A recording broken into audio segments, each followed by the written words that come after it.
할렐루야. 이 시간에는 부모님이 돌아가셨을 때에 대해서 말씀을 나누겠습니다. 저는 이제 이미 부모님이 두 분 다 돌아가셨는데요. 그 일에 대해서 체험이 있어요. 이건 너무 중요한 것인데, 나중에 올려야지 이렇게 생각을 했다가, 오늘 그 생각이 문득 나더라고요. 이 창성TV 구독자분 중에 부모님이 이제 돌아가시는 분이 뭐 오늘 내일도 있을 수 있잖아요. 가까운 미래에 있을 수도 있고. 그러면 정말 중요한 것인데 이것을 모르고 있을 때에 내가 당할 수 있다는 것입니다. 가르쳐주는 자가 없기 때문에 몰라서 당하는 것이죠. 왜냐면 이것은 내가 체험을 하고 나가지고 알게 되는 것이니까. 누가 이걸 가르쳐주지 않으니까, 그러니까 당할 수밖에 없는 거예요. 저는 이걸 너무너무 뼈저리게 느꼈고요. 이걸 깨닫는데 너무 오랜 시간이 걸렸습니다. 제가 이제 이 창성TV에 메시지를 올리면서 이렇게 웃는 경우가 있어요. 웃지 않아야 되는데 웃는 경우들이 있어요. 이것은 헛웃음이 나오는 거예요. 너무 어이가 없고 그것에 대해서 너무 절실하게 체험을 했기 때문에 그냥 헛웃음이 나오는 경우가 있더라고요. 그거는 이해를 해주세요. 이게 뭐를 이렇게 쉽게 생각하거나 웃어서 웃는 게 아니에요. 그러니까 너무 어이가 없고 그걸 체험했던 것이 생각이 나서 웃는 것이고, 너무 어이가 없으면 사람이 그렇잖아요. 그런 게 있어요. 그리고 이렇게 부모님이 돌아가셨을 때 여러 가지가 있겠죠. 그때 어떻게 행동해야 되고 이런 여러 가지 절차들과 뭐를 다 생략하고 가장 중요한 것, 예수님을 믿는 사람이라면 이것이 가장 중요합니다. 이것이 무엇이냐? 부모님이 돌아가셨을 때 아버님이 돌아가셨든 어머님이 돌아가셨든 형제 중에 가장 슬프게 우는 사람이 있어요. 그 사람에게 귀신이 들어갑니다. 특히 이제 이런 장례식장 같은 경우는 그런 영적인 그것들이 되게 많거든요.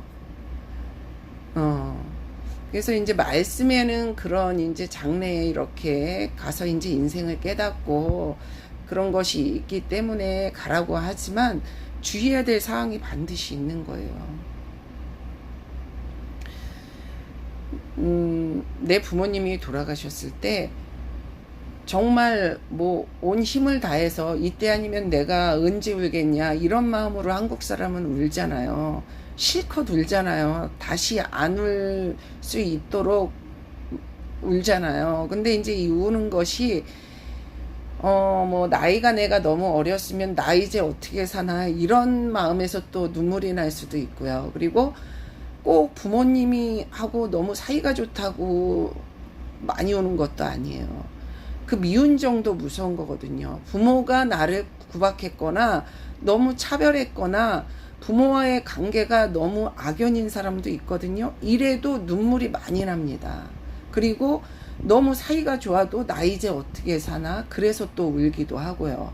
또 그 그리움에 울기도 하는 것이죠. 그리고 부모와의 그 끈끈한 것이 있는 분들은 또 너무 눈물이 날 수도 있습니다. 하지만 이 사람이 누구든 부모님이든 누구든 일단 그 생명이 이 땅에서 끝나잖아요. 그러면 이 육신과 영이 분리가 되는 거기 때문에 그때부터는 한번 죽는 것은 정한 것이요 그 후에는 심판이 있다고 했으며, 살아있을 때와 죽고 돌아가셨을 때는 천지 차이인 것입니다. 그때는 서로 별개예요. 더 이상 그분이 구원을 받았다 해서 그분이 구원을 받지 못했다 해서, 물론 많은 부분 구원받지 못한 것을 알 수 있죠. 생각하면 안 됩니다. 가능하면. 왜냐하면 어떻게 됐는지 모르는 상황에서 계속 그 돌아가신 분을 생각하고 그리워하면 안 됩니다. 도움이 전혀 안 돼요. 설사 구원을 그분이 받았다고 해도 혹시 모르니까 생각 안 하는 것이 좋습니다. 이제는 내 삶을 살아야 되고 내 영적인 것을 확실하게 챙기고 살아야 되는 거예요. 장례식장에서 그리고 부모님이 돌아가셨을 때 가장 슬프게 우는 그 사람한테 귀신이 들어갑니다. 그리고 엄청난 고통을 받게 돼요. 그로 인해서. 그래서 알 수가 있어요. 누구에게 귀신이 들어가는지. 왜냐하면 그것에 대한 지식이 없고 체험이 없으면은 저는 그 두 분 다 돌아가셨을 때 형제 중에 거기 있는 사람 중에 가장 많이 온 사람이에요. 근데 그 영적인 걸 그때 모르는 거죠. 그게 바로 영적인 밑작업이었고 그걸 통해서 엄청난 고통을 받게 됩니다. 왜 그랬을까? 왜 나일까? 그랬어요. 그런데 물론 그 가정에서 믿음 있는 자, 우선 이제 그런 얘기들을 많이 해요. 귀신이 누구한테 들어가냐? 그 집에서 뭐 영적으로 가장 믿음 있고 위험 인물한테 들어간다고도 하고, 그리고 또 가장 좋아하고 이뻤던 자식한테 들어간다고도 하고. 그런데 이 후자는 틀렸어요. 가장 사랑하는 자식한테 들어간다는 건 틀린 거예요. 그건 절대 아닙니다. 사이가 안 좋고 미워하고 그랬던, 자기가 구박했던 자식한테 들어갈 수 있어요.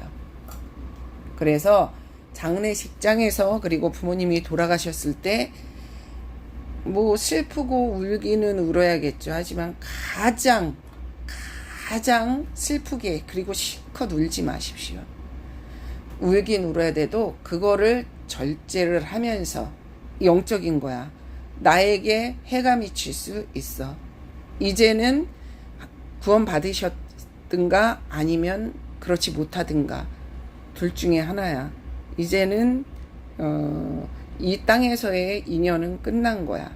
이렇게 생각을 정리하고 절대 누구보다 슬프게 실컷 그렇게 울면 안 됩니다.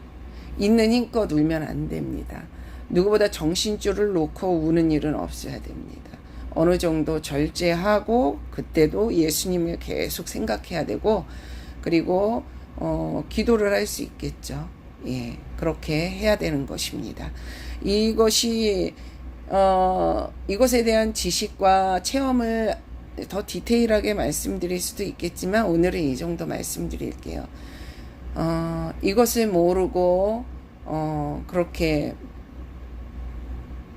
내가 울고 싶은 만큼 그렇게 실컷 울면은 그것이 나에게 영적인 공격으로 들어올 수가 있는 것입니다. 그 틈을 타는데 그것이 상당히 중요한 시간이에요. 그 장례식 때가. 그렇기 때문에 그때 절제하고 그리고 마음을 지켜야 됩니다. 내 마음을 지키고 예수님을 계속 생각해야 됩니다. 그리고 기도하시기 바랍니다. 감사합니다.